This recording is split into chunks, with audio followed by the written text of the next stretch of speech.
নিটে যে কেলেঙ্কারি হয়েছে এর ব্যবস্থা নিতে হবে সরকারকে, এবং কেন্দ্রীয় সরকার যথাযথ ব্যবস্থা নিয়ে এর শাস্তি দিতে হবে।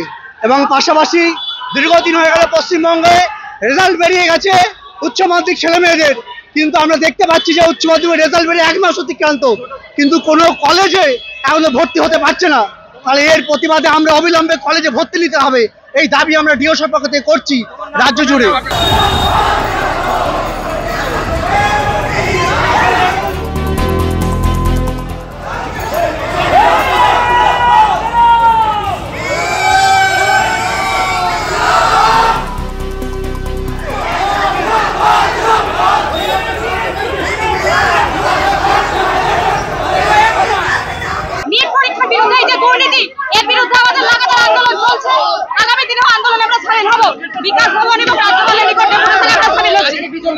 আজকে নিট দুর্নীতির বিরুদ্ধে এবং অবিলম্বে প্রথম বর্ষের ভর্তি নির্দেশনের দাবিতে রাজ্যপাল এবং বিকাশ ভবনে ডেপুটেশন ছিল, সেই শান্তিপূর্ণ ডেপুটেশন আমাদের ডেপুটেশন দিতে দেয়নি। দেখুন পুলিশ কিভাবে মাঝরাতে আমাদের অ্যারেস্ট করছে, কিভাবে আমাদের কর্মীদের উপর নির্মম আক্রমণ চালাচ্ছে।